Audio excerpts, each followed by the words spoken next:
So we got Aaron Blanchfield and Manon Fiorot who are fighting at the end of this month in about 2 weeks' time.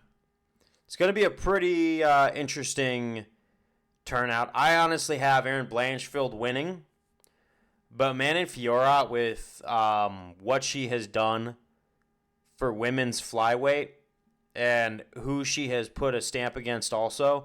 Rose Namajunas came in to flyweight wanting to fight. And she was the it person of strawweight. Had she been able to open up at UFC 274, which I was there in that audience watching that fight live against Carla Esparza, the second one, the one that is the most heavily criticized women's fight in UFC history. Honestly so. I would have to say that, I would have to say that Rose needed to switch divisions because I just, felt like her mentality at strawweight wasn't there. Plus, you could tell the walls were closing in. Zhang Wei Li was coming back. And I think a third fight would have been a different story, as well as I feel Rose did in the rematch and in the first fight, obviously. Like, Rose came back and put a stamp that she is the rightful champion at 115.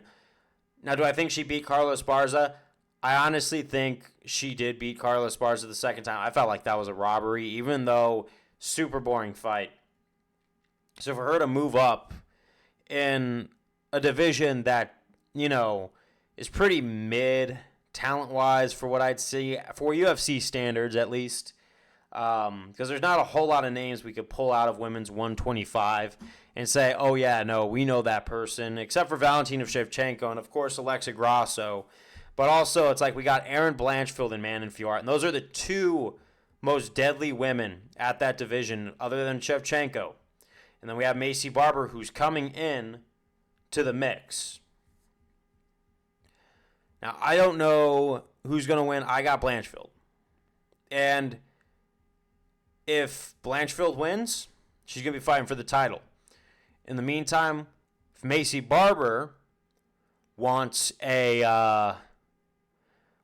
another fight that could put her in title contention against Blanchfield, who might have the title by the end of the year if she beats Manon, and then she goes up against Alexa Grasso.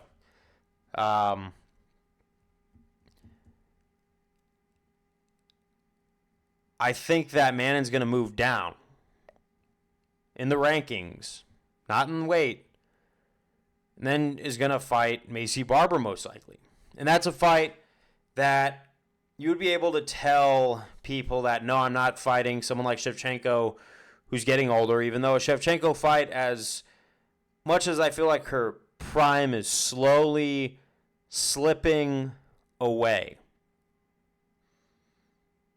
I still feel like that would be a good fight to get Macy Barber into title contention. But Manon Fiorot still got a lot of tread, whether she wins or loses against Aaron Blanchfield, whether someone's got to go to 2 defeats that night, because both those girls are these savages in this division. But I think that's how, if Blanchfield wins, we will see Macy Barber versus Manon Fiorot for her next fight. Most likely. Most likely. But only time will tell. But that is a fight that I do want to see. And I do want to see Aaron Blanchfield win at the end of the month. And then fight Alexa Grasso maybe sometime in May, June, or even July. Sometime in the summer. And then claim that title for herself, because Blanchfield is the person at 125 women's division. But I guess that's my little rant on the current state of women's 125. Because there's a lot more than just Manon and Barber. There's a lot in the mix that a lot of people are overlooking. But that's my ramble for the night. I will see y'all in the next one.